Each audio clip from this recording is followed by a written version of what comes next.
MUI itu hanya sekedar ormas kok, bukan lembaga negara.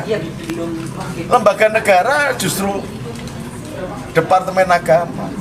Fatwa agama harusnya dikeluarkan oleh Departemen Agama sebagai fatwa resmi pemerintah, bukan oleh ormas-ormas. Ormas itu boleh mengeluarkan fatwa untuk masyarakatnya saja yang menjadi pendukung ormasnya, tetapi bukan kemudian mengikat orang Kristen, bukan, tidak perlu terlibat di dalam MUI. Orang Katolik, orang Hindu, Buddha nggak ada kaitannya dengan fatwa MUI, dan itu bukan kemudian menjadi komando masif yang kemudian setelah muncul fatwa MUI itu dianggap sebagai sebuah undang-undang dan kemudian ditegakkan dengan melakukan sweeping. Berarti MUI menjadi biangnya dan sumber negara di dalam negara, tentara di dalam tentara, polisi di dalam polisi. Ini tidak benar. Yang dilakukan MUI sih biasa karena dia mengeluarkan fatwa. Yang jadi persoalan ada ormas ikutannya yang kemudian mengaplikasikan fatwa itu, memaksa melakukan coercion, pemaksaan kepada umat lain yang sesungguhnya tidak dalam kawasan MUI. Ini yang tidak benar.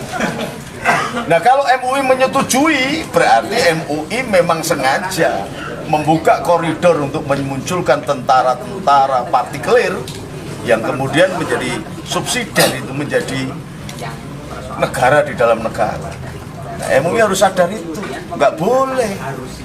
Jadi subordinat begitu nggak boleh.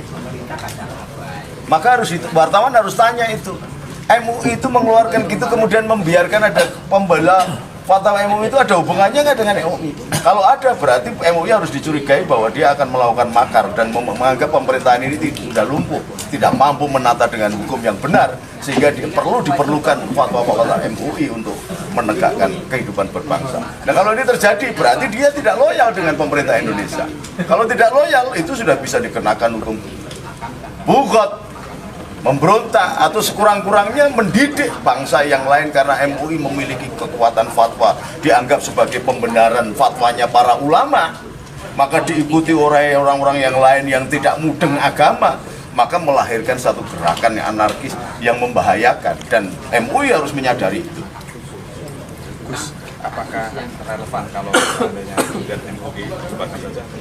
Saya tidak pada posisi MUI mau dibubarkan apa enggak. Persoalannya sampean berani apa enggak membubarkan. Bukan dari saya. Kalau sampean berani, ayo.